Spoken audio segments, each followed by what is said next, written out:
तो अगर एक लोकसभा में पॉजिटिव रहेगा यानी 6 विधानसभा में हम लोग पॉजिटिव हो जाएंगे।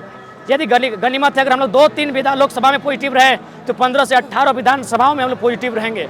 और यकीन मानिए जहाँ तक दामोदर नदी और स्वर्णरेखा नदी का किनारा फैला है उन लोकसभाओं में तो हम लोग नदी में गोता लगाते हुए बहते हुए पार पा लेंगे। As a human P N बहुत अच्छे इंसान हैं, उनके पास काफ़ी अच्छी जानकारी है, अच्छा राजनीति का तजुर्बा है, लेकिन एज ए सांसद उनसे शिकायत पूरे धनबाद को है। आज जितने भी लोग हमारे साथ हैं सभी पढ़ने वाले नौजवान हैं, दर्द को समझते हैं, 60-40 की पीड़ा को समझते हैं, नौकरियों को बेचने की पीड़ा को समझते हैं, हमारी ज़मीनों को गलत तरीके से अधिग्रहण करने की पीड़ा को समझते हैं, इसीलिए आज पॉलिटिक्स के ओर जाने का कष्ट कर रहे हैं। तो as a human P N को हम प्रणाम करते हैं, हम आयु में काफ़ी बड़े हैं, लेकिन एक प्रतिनिधि होने के नाते उनसे शिकायतें हैं।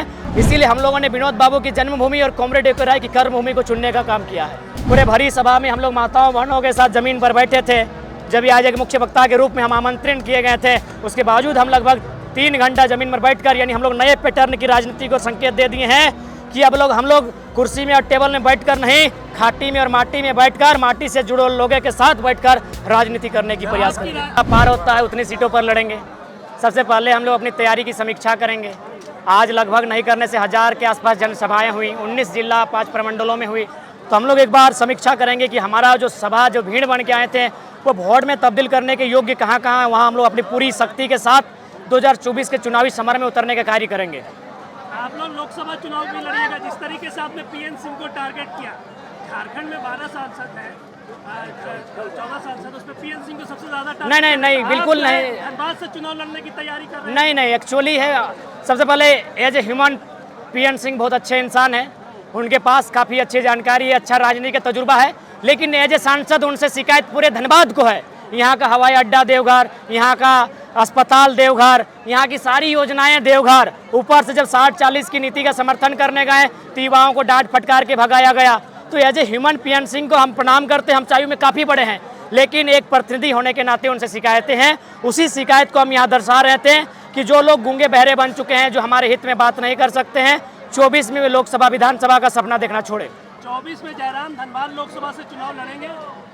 देखिए जनता तय करेगी। मैंने पहले कहा हम लोग थोपा हुआ लीडर नहीं बनेंगे, जनता जहां से बुलाएगी हम लोग वहां से आएंगे। जयराम जी आपके 2.5 घंटे के पूरे भाषण में आपने सिर्फ धनबाद का जिक्र किया है, क्या 14 लोकसभा में आप चुनाव नहीं लड़ेंगे या सिर्फ धनबाद ही आपका फोकस रहेगा? देखिए इनडायरेक्ट रूप से हमने सभी लोकसभा सभी विधानसभाओं को संदेश दे दिया है और लगभग हम लोग हर जगह उदाहरण देते हैं, चाहे 60-40 की नीति हो तो केवल एक लोकसभा के लिए नहीं है, 1932 का खतियान की बात हो तो एक लोकसभा के लिए नहीं है। चूँकि जहाँ सभाएं होती हैं मैक्सिमम वहाँ के जो लोकल लोग हैं, आपको कम से कम जो लोग आए हैं उन्हें आपको वोट में तब्दील करना होगा। बाकी फिर जहाँ जहाँ हमारी अधिवेशन सभाएं होंगी वहाँ उस समस्या के अनुसार बातें रखी जाएंगी। किन मुद्दों को लेकर आप लोग चुनाव लड़िएगा? सबसे बड़ा मुद्दा सिराजदा और आपके तमाम मीडिया कर्मी जहाँ खड़े हैं यही हमारा पहला मुद्दा है। ये एचईसी ने कभी ये जमीन लिया था, शायद एफसीआई के नाम से उस समय था, सॉरी एचईसी नहीं, एफसीआई रांची में है। ये एफसीआई का जमीन था, आज हर्ल में ट्रांसफर हो चुका है, जबकि भूमि अधिग्रहण कानून है कि अगर 5 साल के अंतर आप अगर कोई योजना स्थापित नहीं करते हैं तो रैयत को वापस जाना चाहिए। ये सुप्रीम कोर्ट का आदेश है, इसमें विधानसभा हस्तक्षेप करते हुए रैयत को वापस कर सकती है। तो हम सबसे पहले जो लड़ाई लड़ेंगे, और एक झारखंड का जो विवाद है, जमीन का विवाद सबसे बड़ा है। आप देख सकते हैं जो आज हवाई पट्टी का मैदान है, एफसीआई का मैदान, ये लगभग कई हजार एकड़ों में फैला हुआ है। तो कहीं ना कहीं विस्थापितों की दर्द पीड़ा को आप समझना होगा और यही हमारा सबसे पहला मुद्दा होगा। जयराम जी आपने अपने पहले संगठन के पहले अधिवेशन के लिए आपने बलियापुर को क्यों चुना, कोई खास वजह? देखिए चूंकि ये आंदोलन का आगाज धनबाद बोकारो से हुआ था, तो धनबाद बोकारो में हम लोग बेरमो को चयन कर रहे थे क्योंकि बेरमो हमारा बीच का जगह पड़ता है, या नावाडी को चयन कर रहे थे।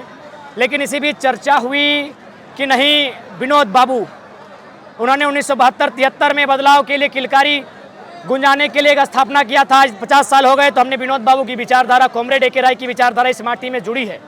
यहाँ के कण कण में, यहाँ के रग रग में, यहाँ के जर्रे जर्रे में, यहाँ की हवाओं फिजाओं में उनकी विचारधारा है। दोनों की जो विचारधारा है वो समाजवाद साम्यवाद की विचारधारा है, समानता की विचारधारा है, कैपिटलिज्म के विरोध विपरीत जाकर एक विचारधारा को स्थापित करती है जो एक आम व्यक्ति के विकास के लिए, उन्नति के लिए सोचती है। तो हमें लगता है उस विचारधारा से बेहतर और कोई विचारधारा नहीं हो सकती है। इसीलिए हम लोगों ने विनोद बाबू की जन्मभूमि और कॉमरेड ए.के. राय की कर्मभूमि को चुनने का काम किया है। बहुत से लोग आप पे ये आरोप लगा रहे हैं कि आप जो है भाषा खतियान के नाम पे राजनीति, मतलब आपने शुरुआत की और अब राजनीति में उतरना आपका मेन मकसद था? जी नहीं, मेन मकसद ना था, ना कभी है, ना कभी रहेगा। अभी भी समय है, यदि गवर्नमेंट हम लोग को कमज़ोर करना चाहे तो अगले जो सत्र आए उसे पारित कर दे, हम लोग खुद ब खुद कमज़ोर हो जाएंगे, गवर्नमेंट सारा श्रेय ले लेगी। इसलिए ऐसी कोई मंशा नहीं है।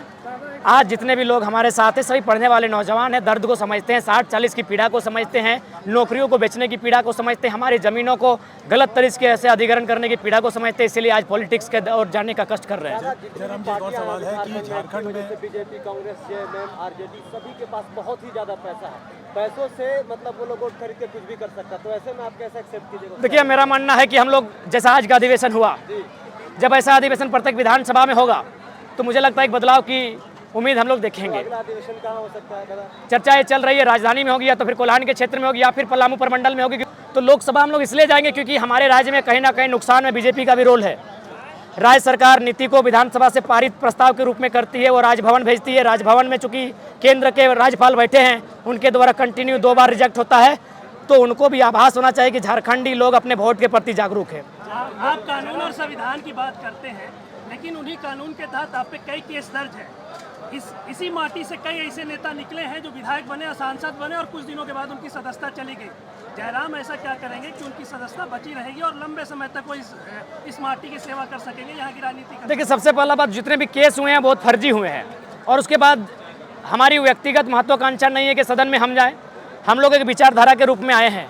बहुत सारे लड़के तैयार हो रहे हैं, वे लोग हमको रिप्लेस करेंगे और लोग उनको भी सुनेंगे, उनको भी महत्व देंगे। ऐसी बात नहीं, उस पृष्ठभूमि को हम लोग तैयार कर रहे हैं, पृष्ठभूमि को।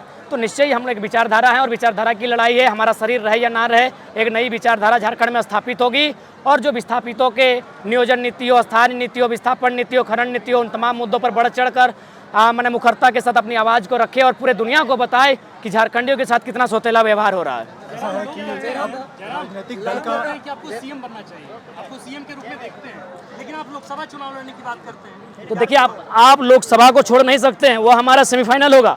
यदि आप लोकसभा में अगर कुछ नहीं हो तो बैकअप के तौर पे विधानसभा रहेगा।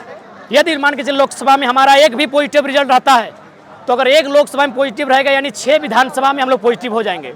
यदि गनीमत है अगर हम लोग 2-3 लोकसभा में पॉजिटिव रहे तो 15 से 18 विधानसभाओं में हम लोग पॉजिटिव रहेंगे।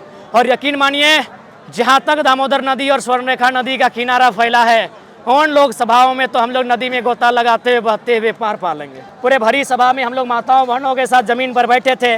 जब आज एक मुख्य वक्ता के रूप में हम आमंत्रित किए गए थे, उसके बावजूद हम लगभग 3 घंटा जमीन पर बैठकर, यानी हम लोग नए पैटर्न की राजनीति को संकेत दे दिए हैं कि अब हम लोग कुर्सी में और टेबल में बैठकर नहीं, खाटी में और माटी में बैठकर, माटी से जुड़े लोगों के साथ बैठकर राजनीति करने की प्रयास करेंगे।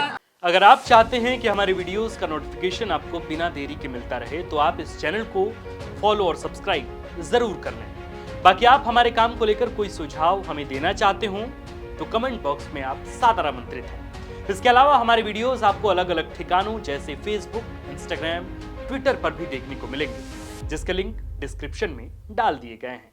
शुक्रिया।